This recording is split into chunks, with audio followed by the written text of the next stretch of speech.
Acacius quickly defeats his foes, impressing the crowd. Lucius faces him next, leaving Lucilla overwhelmed as her son battles her husband.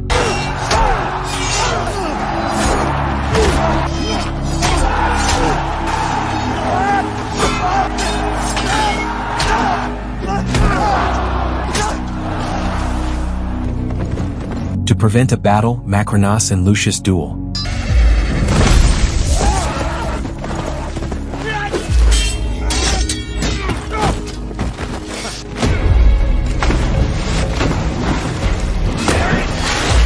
Welcome to Cephastock Movie Recaps. Today we delve into the details of Gladiator 2 full movie recap. If you're new to this channel, please do subscribe and let us know where you're watching from in the comments section. Your support is greatly appreciated, my dear friend. Thank you. 16 years have passed after Marcus Aurelius's death. His dream for Rome is lost. Twin emperors Geta and Caracalla rule with cruelty, spreading corruption and war. The city nears collapse, but a few still hold on to hope. The movie opens in a peaceful Numidian village where Hanno and his loving wife, Arichat, enjoy their life on a quiet farm. But when the danger horn sounds, Hanno senses trouble. Together, they don their war armor, preparing to defend their homeland from the approaching threat. Indeed, the threat is real. Roman army ships appear on the horizon. Defeat the Romans! In Numidia, Commander Jugurtha rallies his forces, vowing to defeat the Romans. He reminds Hanno of a missed offering, but Hanno declares the Romans will be his sacrifice instead. Before the battle, Hanno shares a tender moment with his wife. There you are. Exchanging rings and pledging eternal love before parting for war. Roman ships, led by General Acacius, approach Numidia city. The wind is too strong. As strong winds whip across the sea, Acacius orders his troops to furl the sails and strike the water with paddles, moving swiftly toward the shore. Meanwhile, Hanno rallies his warriors, urging them to stand strong against Roman oppression. Numidia, the last free city in Africa Nova, must remain unbroken. Hanno inspires them, declaring that death is not their destiny and unity is their greatest strength. The battle begins as both sides launch explosive weapons from their sling shafts.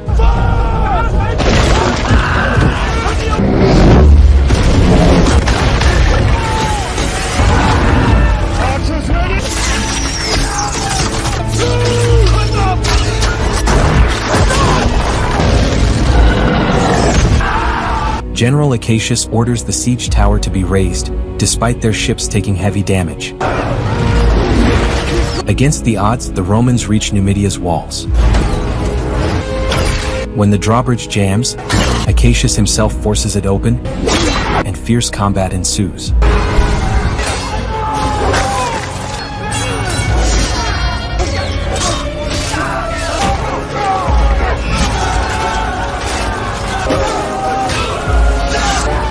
Amid the assault, Arichat is struck and Hanno distracted. He is also gravely injured and falls into the sea. In his unconscious state, Hanno envisions Arichat being carried across a river by death, unreachable despite his desperate cries. He awakens on the shore, heartbroken, to see her lifeless body floating nearby. Retrieving the arrow from her chest, he keeps it as a token of their love. As the Romans close in, Hanno gives in, driven by sorrow and vengeance. In the city of Numidia, mourners gathered for their dead, while the Romans burned the bodies, declaring it for the glory of Rome. For the glory of Rome! General Acacius hid his guilt for the innocent lives lost. Survivors, including Hanno, were captured, marked as slaves and stripped of their freedom, their grief turning into silent resolve amidst the ruins. On the ship to Rome, Hanno mourned his wife in silence. Nearby, he spotted Jugurtha, injured and weak, and offered him help. Jugurtha thanked him, recalling their first meeting as he came from the desert. A lonely boy from the desert. When young Hanno was eager yet afraid. I am sorry, my son. Over time, Hanno had grown strong and skilled. Though Jugurtha felt his end near, he urged Hanno to stay true to himself and never let the Romans crush his spirit. As a boy, Hanno fled into the desert, chased by Romans for reasons still unknown. Escaping to Numidia, he found safety and grew into the man he is today. Sadly, those left behind faced the Romans' wrath and perished. As the ships arrive at Ostia port, the weary slaves gazed in awe at the grand city of Rome, its towering structures and bustling streets a stark contrast to their despair. In the city, General Acacius was greeted with cheers by the Roman citizens, celebrating his conquest of Numidia. Welcomed by the twin emperors Geta and Caracalla, Acacius was honored with a laurel crown and games held in his name. Humbly, he declined the festivities, requesting only time to rest and reunite with his wife Lucilla. Remember the privileges we have granted her? The emperors refused and insisted on the games but reminded him of the greater conquests ahead. They can eat war! Persia and India awaited Rome's reach. On the outskirts of Antium, slaves are herded into an arena to fight feral baboons as a gruesome showcase for Roman buyers. Among the crowd, the stable master Macrinos watches eagerly, waiting for the games to begin. When the slaves enter the arena, Jugurtha appears frail, and Hanno urges him to stay close. Conquered enemies of Rome, Jugurtha! The baboons, snarling and sharp-toothed, are released and chaos erupts. Jugurtha is quickly overpowered, bitten, and killed. Hanno steps in, grappling with one of the beasts. In a fierce struggle, he bites the baboon and chokes it to death, earning the admiration of Macrinos, who purchases him, seeing potential in his raw strength. Later that night, General Acacius visited his wife. Grateful to the gods for his survival, she embraced him warmly, and they shared a quiet moment together. Thank the gods that brought you back home safe. The next day, surviving gladiators were taken to their training grounds. From above, Macrinos watched as Vigo explained the rules and rewards of gladiatorship, And gladiators into free men. including freedom for great fighters. Spotting Hanno, Vigo mockingly called him monkey eater, drawing laughter. In the dining hall, the gladiators gathered for their first meal. Hanno's friends playfully teased him with baboon sounds, and laughter filled the room as they ate. Macrinos met his new gladiators and singled out Hanno. Get up. Curious about his skill against a man after defeating an ape, he paired Hanno with Vigo for a duel.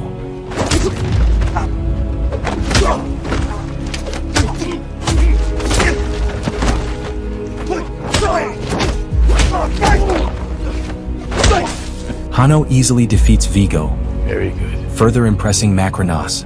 Macrinos admires Hanno's strength and fiery spirit, Good arms. calling it an art to choose gladiators, especially those with rage. I choose rage. Unmoved, Hanno refuses to fight willingly, though he's forced to. Whose head could I give you? Sensing his fury, Macrinos offers him the head of anyone he desires. Hanno demands the Roman army's heads, or General Acacius. Macrinos accepts the challenge. Patience with those two is at an end. Speaking of General Acacius, he enjoys a quiet moment with his wife, Lucilla, as they discuss overthrowing the emperors. He expresses his anger over the cruel treatment in Numidia, causing mothers to mourn their children. He vows the emperor's vanity must end. With his army arriving in Ostia in 10 days, their plot will begin soon.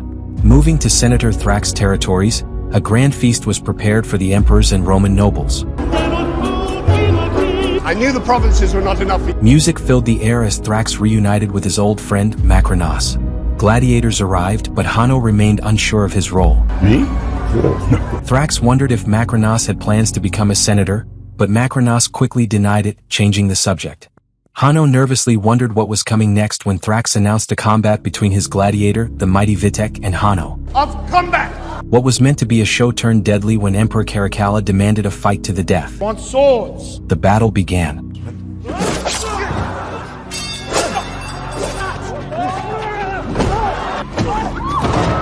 The fight was intense, but Hanno emerged victorious, killing Vitek. Thrax mourned the loss of his gladiator and the money spent.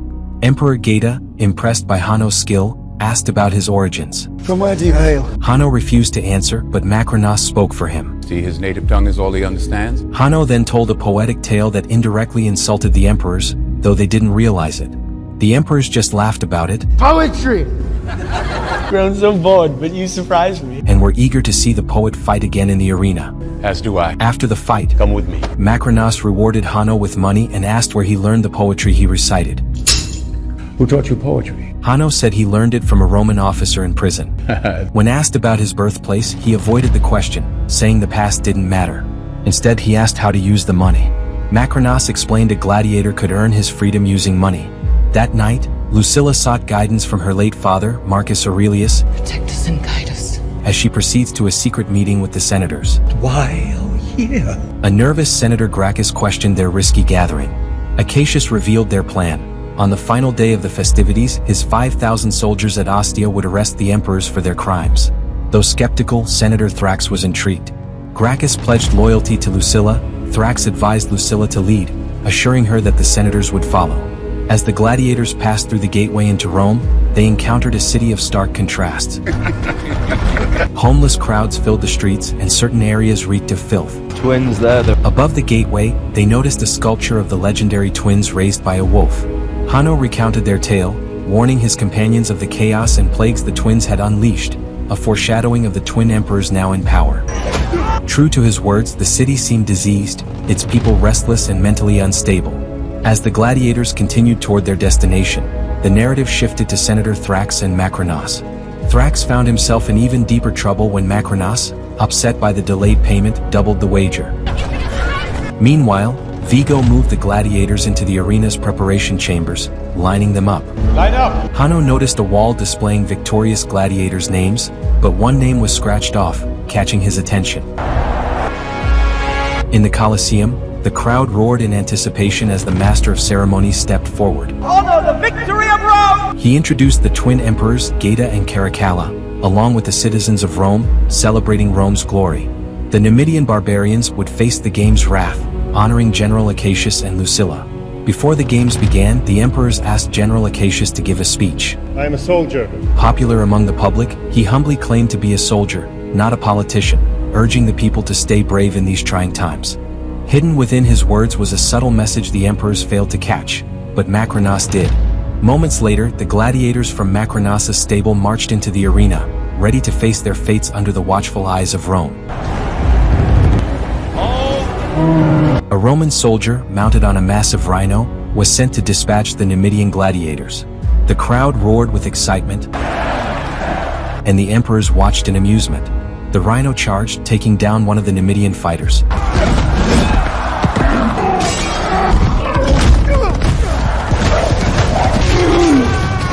Hanno, channeling the spirit of the legendary gladiator Maximus, caught Lucilla's attention, stirring her curiosity.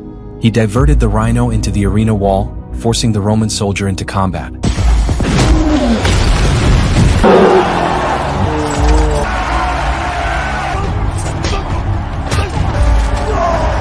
Lucilla, intrigued by Hanno's skill and presence, began to suspect he might be someone familiar.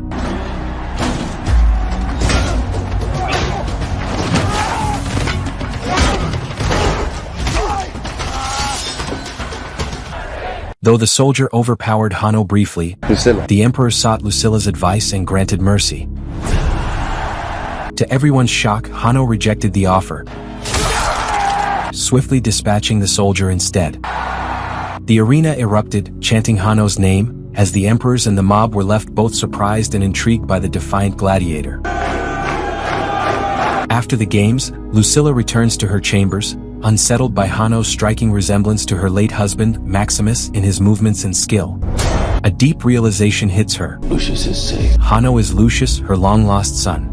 Years ago, she sent him away as a child after Maximus' death, You're the sole heir to the throne now. desperate to shield him from the deadly plots of those seeking to claim Rome's throne. Now he unknowingly stands before her as a gladiator. Meanwhile, Lucius meets Ravi, the doctor tending to his wounds. I'm Ravi. Ravi admits he was once a gladiator but earned his freedom and now heals others. As they talk, Macrinos bursts in, Did you hear that crowd?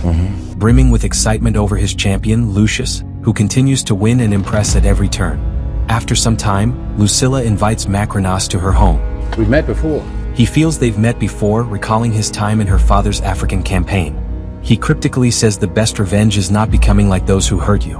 Lucilla knows of his influence across empires, now sponsoring gladiators in Rome. Macrinos confirms they fight for freedom, then admires her father's sculpture before leaving. Macrinos then visits a friend to inquire about Lucilla. He learns that she had a son named Lucius who was believed to be dead. Though Macrinos seems to be troubled, unaware that Lucius is actually his champion, Hanno, in his yard. That night, Lucilla, under house arrest by the emperors for her royal claims to the throne after her father Marcus Aurelius's death, escapes in disguise. With Senator Gracchus's help, she secretly meets her son Lucius. Do you know me?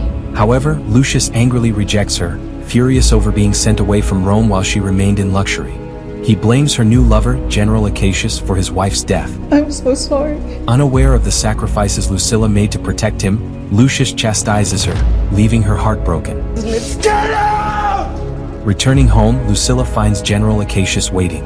She reveals that her son, Lucius is alive and begs Acacius to protect him. Willing to sacrifice herself for Rome, she insists they adjust their plans accordingly. On the training ground, gladiators prepare for the upcoming games involving rowing and navigating waters. You go. Lucius, defiant, ignores Vigo's instructions and is challenged to train alone. Exhausted by the day's end, he admits defeat. Ravi intervenes, treating Lucius's injuries with vinegar and becoming his confidant for the night. Ravi urges him to survive, sharing his own journey of endurance until he earned freedom. When Lucius asks why Ravi remains in Rome, he reveals it's for his wife and children, choosing to embrace life as Romans for their family's future. The next day, the gladiators boarded ships, preparing for a naval battle. Lucius rallied his team, urging them to survive. The ships sailed into the Colosseum, transformed into a flooded arena teeming with gigantic sharks.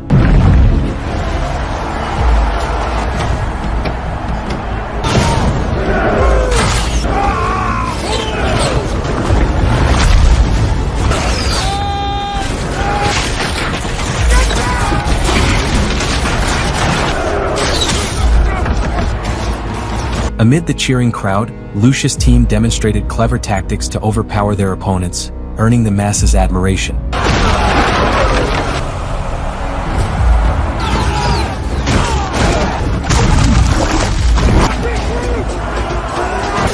During the chaos, Lucius spotted General Acacius and fired a crossbow that narrowly missed the emperors.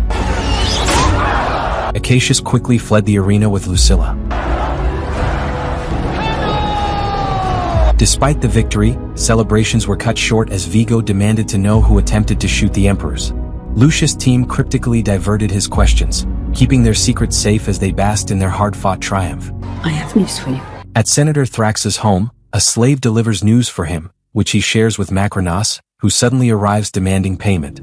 Lacking funds, Thrax concedes his debt. He reveals a secret. General Acacius and Lucilla plan to overthrow the emperors, with Acacius rescuing Lucius from the arena tonight. Maximus grasps the scheme and leaves swiftly. That night, General Acacius leads his team to the arena for the rescue mission, unaware of Senator Thrax's betrayal. Disguised in hooded cloaks, they slip inside. Meanwhile, Lucilla is summoned by the emperors. Come with us. Hidden Praetorian guards ambush Acacius' men, killing them. Acacius is cornered and caught in the act. General Acacius and Lucilla are brought before the emperors, who express their disappointment. Despite their chastisement, Acacius laughs, showing no fear and declaring his exhaustion with their cruelty. Enraged by his defiance, Emperor Caracalla demands his immediate execution, but Emperor Geta intervenes, insisting Acacius be executed publicly for all to see. Thank you, Maximus. Emperor Geta praised Maximus for exposing the traitors, calling him a loyal ally. Maximus suggested sparing them from crucifixion, proposing instead that the gods decide their fate in the arena. In the arena, Ravi tends to Lucius' wounds as they discuss Lucius' recurring dreams of a black river, a symbol of death in their culture. Lucius inquires about the scratched-out name on the wall, and Ravi reveals it belonged to Maximus, a legendary gladiator. Unaware that Maximus was Lucius' father, Bowed to no one. Ravi takes him to an underground shrine where rebel gladiators are honored. Maximus' sword and armor are preserved there. Lucius touches them, recalling childhood memories of his father and the legacy he left behind. The next day, Praetorian guards surround the arena, anticipating chaos in the games. Lucilla is moved to a seat, forced to watch as her husband is punished. The master of ceremonies announces General Acacius' trial, where the gods will decide his fate. Acacius enters the arena, facing 4 Praetorian guards for a deadly duel.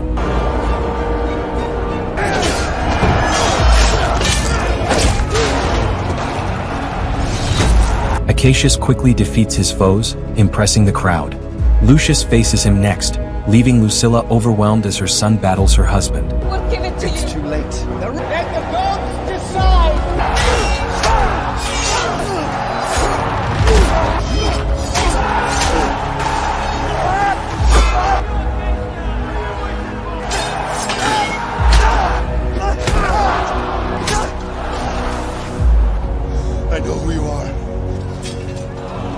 Acacius, skilled as ever, easily outmatches Lucius, who can't get close.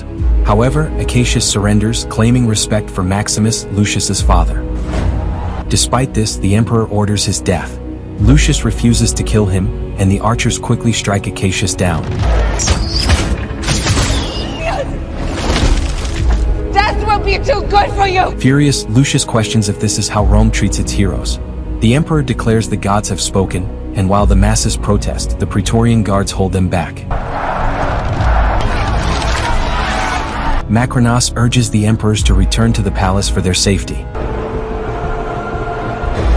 Afterward, Lucius has flashbacks of his late wife when Macrinas finds him. He asks why Lucius didn't kill the general who caused his wife's death. Lucius replies that as a gladiator he makes his own choices. Macrinas insists Rome's reality can't change and calls Lucius his instrument. You will be my instrument. But Lucius rejects this, vowing to see Macrinas's end. That will not be my destiny. Rome is in chaos after General Acacius's death, and the people want to kill the emperors.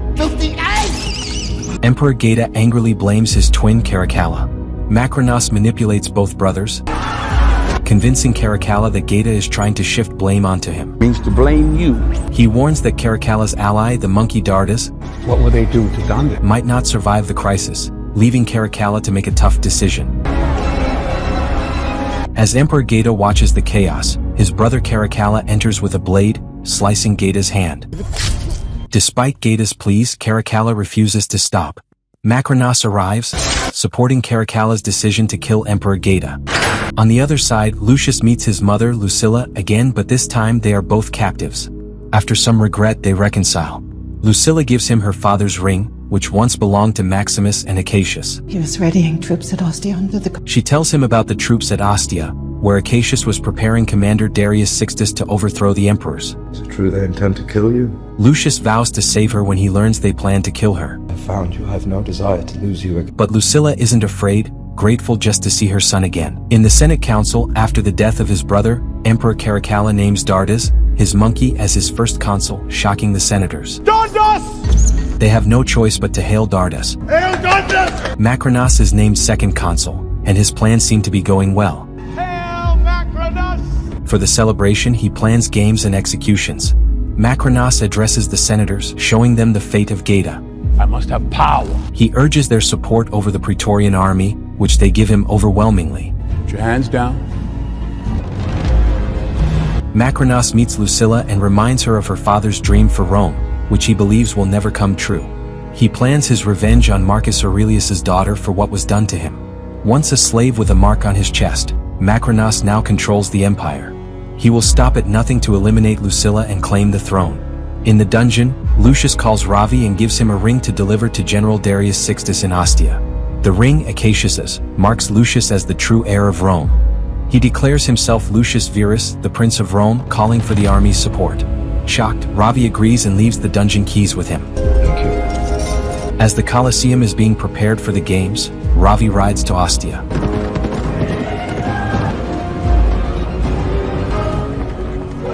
He gives the ring to General Darius Sixtus. Who gave you this? After explaining everything, the army then begins marching toward the city. As Lucilla and the traitor senators prepare for the games, Emperor Caracalla arrives at the arena, unsure about killing Lucilla. You would never know peace. Macrinas urges him to do it for peace, but he knows it will stir the crowd. Politics. Vigo attempts to taunt Lucius by handing him a wooden sword to defend his mother. However, Lucius and the other gladiators fight back, killing Vigo and the Praetorian guards.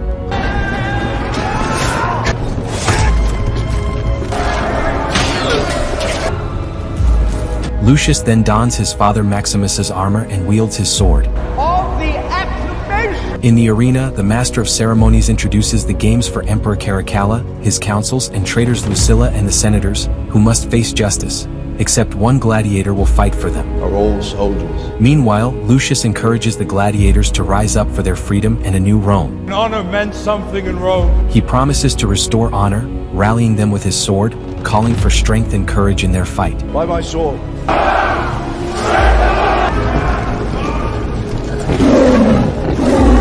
In the arena, as planned, Lucius was chosen to fight for his mother, Lucilla. The Praetorian guards surrounded him, the setup eerily similar to the one that led to his father Maximus's death. But Lucius had a plan. With his sword raised, he commanded the gladiators and they surged into the arena, sparking chaos.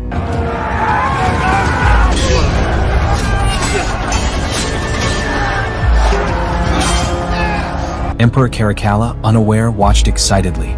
Meanwhile, the Praetorian commander informed Macrinos that the army from Ostia was near. The Praetorian guards shot into the crowd, inciting even more violence. The mob joined the fight. Macrinos, seizing the opportunity, killed Caracalla before fatally shooting Lucilla. As the city rioted, Macrinos fled with Lucius hot on his heels.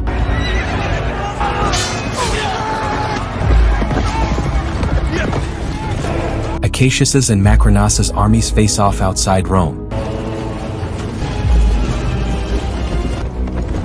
To prevent a battle, Macrinos and Lucius duel.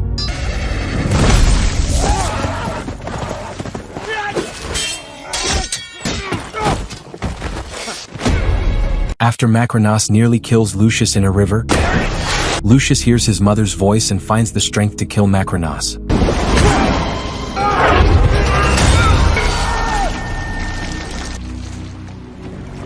Lucius reveals he is the imperial heir and urges both armies to unite for a better Rome. A city for the many. What say you?